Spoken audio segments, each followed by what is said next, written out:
இது ஃபர்ஸ்ட் மலேசியாவின் செய்திகள் உங்களுக்காக.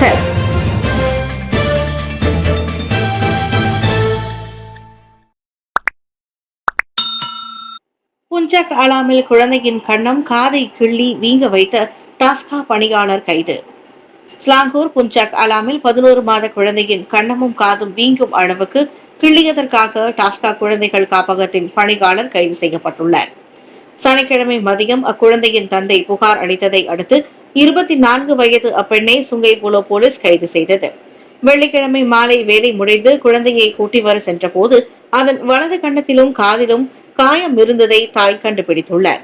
குழந்தை பராமரிப்பாளரிடம் கேட்டபோது குழந்தை மேசையில் இருந்து விழுந்து விட்டதாக பதில் வந்தது. எனினும் அன்றிரவு அப்பராமரிப்பாளரை கைபேசியில் அழைத்து குழந்தையின் முகம் வீங்கியது தனது பணியாளரின் வேலை என தெரிவித்துள்ளார். இதையடுத்தே போலீசில் புகார் செய்யப்பட்டு குழந்தையும் பரிசோதனைக்காக சுங்கைபுலோ மருத்துவமனைக்கு கொண்டு செல்லப்பட்டது. கைதான பெண் விசாரணைக்காக 4 நாட்கள் தடுத்து வைக்கப்பட்டுள்ளார்.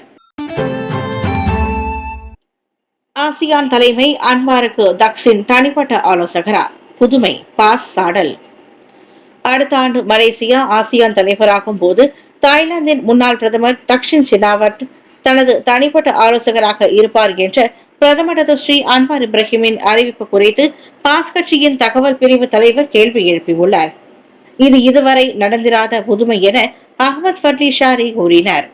பிரதமரின் அம்முடிவு அரசியல் பகுத்தறிவு ரீதியாக மட்டுமல்ல, நடைமுறை சாத்தியம் மற்றும் தார்மீக ஒழுக்கம் குறித்தும் பல கேள்விகளை எழுப்பியுள்ளது என்றார் அவர். எந்த காலத்தில் ஒரு தேசிய தலைவருக்கு இன்னொரு நாட்டின் முன்னாள் தலைவர் ஆலோசகராக தேவைப்பட்டார்? வழக்கமாக ஒரு அரச தந்திரி, முன்னாள் வெளியுறவு அமைச்சர், அனைத்து உறவு நிபுணத்துவம் பெற்ற கல்விமான்கள் போன்றோர் தான் இந்த போன்ற பொறுப்புகளுக்கு நியமிக்கப்படுவர். ஆனால் இங்கே ஊழல் மற்றும் அதிகார முறைகேட்டுக்காக சொந்த நாட்டில் தண்டிக்கப்பட்ட ஒரு முன்னாள் பிரதமர் தனிப்பட்ட ஆலோசகராகிறார். இது உண்மையிலேயே விந்தை என அகமது ஃபட்லி அறிக்கை ஒன்றில் சாடினார். தக்சின் போன்ற அரச தந்திரிகளின் அனுபவம் ஆசியான் தலைவர் என்ற முறையில் மலேசியாவுக்கு பெரும் உதவியாக இருக்கும் என நேற்று புத்ரஜயாவில் அதனை அறிவித்த போது பிரதமர் கூறியிருந்தார். MLFF டோல் கட்டண வசூலிப்பு முறை தொடர்பான பேச்சுவார்த்தை நிறுத்தம். பொதுப்பணி அமைச்சு அதிரடி.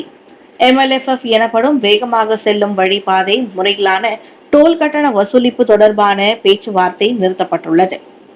நேற்றே கடைசி நாள். இனியும் பேச்சுவார்த்தை தொடராது என கூறி MLFF திட்டத்தில் பங்கெடுத்துள்ள நெடுஞ்சாலை பராமரிப்பு நிறுவனங்களுக்கு கடிதம் அனுப்பப்பட்டுள்ளது.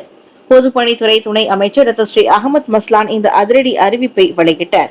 இதையடுத்து MLFF எதிர்காலம் குறித்த அமைச்சரவை அறிக்கை அடுத்த மாதம் அமைச்சரவைக்கு கொண்டு செல்லப்படும். அதன்போது இறுதி முடிவெடுக்கப்படும் என்றார் அவர். MLFF அமலாக்கத்திற்கு அமைச்சரவை கொள்கை அளவில் இணக்கம் தெரிவித்திருந்த நிலையில் நெடுஞ்சாலை பராமரிப்பு நிறுவனங்களின் ஒப்புதலை பெறுவதற்கான அவற்றுடன் பேச்சுவார்த்தை நடத்த வந்தது. டிசம்பர் 16க்குள் பேச்சுவார்த்தை நிறைவடைய வேண்டும் என பொதுப்பணி அமைச்சு தேதி நிர்ணயித்திருந்தது குறிப்பிடத்தக்கது. இந்த MLFF முறையின் கீழ் போக்குவரத்து நெரிசலை குறைக்கும் விதமாக சம்பந்தப்பட்ட நெடுஞ்சாலைகளின் அனைத்து பாதைகளும் தடையில்லா பாதைகளாக மாற்றப்படும். அதாவது கட்டண வசூலிப்பு சாவடியில் வரிசை கட்டி நிற்க தேவையின்றி வாகன ஓட்டிகள் மின்னியல் கட்டண முறைக்கு மாறி வேகமாக பயணத்தை தொடரலாம். ஜார்ஜியா நாட்டில் துயரம். உணவகத்தில் விஷவாயு கசிந்து 11 இந்திய தொழிலாளர்கள் பலி.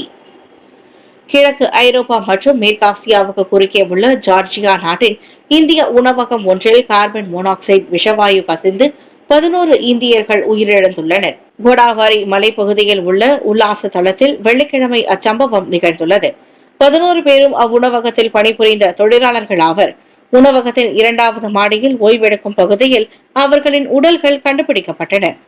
உள்ளூர் போலீசார் தீவிர விசாரணை மேற்கொண்டுள்ள நிலையில் அச்சம்பவம் சதிநாச வேலையாக இருக்கலாம் என்ற சாதியத்தை மறுத்துள்ளனர்.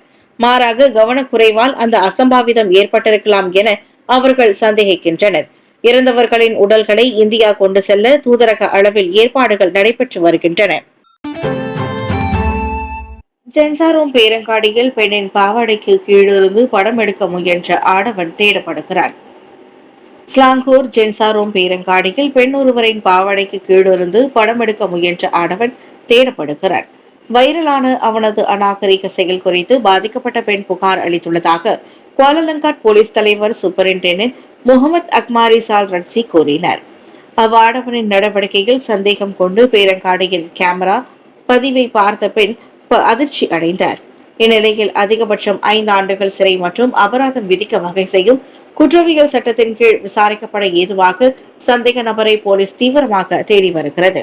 100 ரிங்கிட் விதிக்கப்பட்ட வாய்ப்புள்ள 1955ஆம் ஆண்டு சிறு சிறு குற்றங்கள் சட்டத்தின் கீழும் அவர் விசாரிக்கப்படுவார். தகவல் தெரிந்தோர் போலீசாரை தொடர்பு கொண்டு உதவுமாறு கேட்டுக் கொள்ளப்படுகின்றனர். கல்விக்கு என்றும் முக்கியத்துவம் வழங்கும் மைகா தான் ஸ்ரீ விக்னேஸ்வரன். இந்திய மாணவர்களின் கல்வி மேம்பாட்டிற்கு மைகா தொடர்ந்து முக்கிய பங்கு வகித்து வருவதாக மைகாவின் தேசிய தலைவர் தான் ஸ்ரீ விக்னேஸ்வரன் தெரிவித்தார். கெடா மாநிலத்தில் உள்ள அமிஸ்ட் பல்கலைக்கழகத்தின் மூலமாக மைகா இந்திய மாணவர்களின் கல்வி முன்னேற்றத்திற்காக மாபெரும் உதவிகளை வழங்கி வருகிறது. இந்நிலையில் அடுத்த ஆண்டு 15 மில்லியன் ரிங்கிட் அளவிற்கு உபகார சம்பளமும் ஒதுக்கப்படும் என அவர் அறிவித்தார். அரசாங்கத்திலும் அமைச்சரவையிலும் எந்த ஒரு பதவிகள் இல்லை என்றாலும் இந்திய சமுதாயத்தின் கல்வி வளர்ச்சிக்காக மைகா தொடர்ந்து பணியாற்றி வருகிறது என்று அவர் குறிப்பிட்டார். இதனிடையே இன்று மைகாவின் தேசிய தலைவரான தான் ஸ்ரீ விக்னேஸ்வரனின் 59வது பிறந்த நாள் மிக விமர்சையாக கொண்டாடப்பட்டது.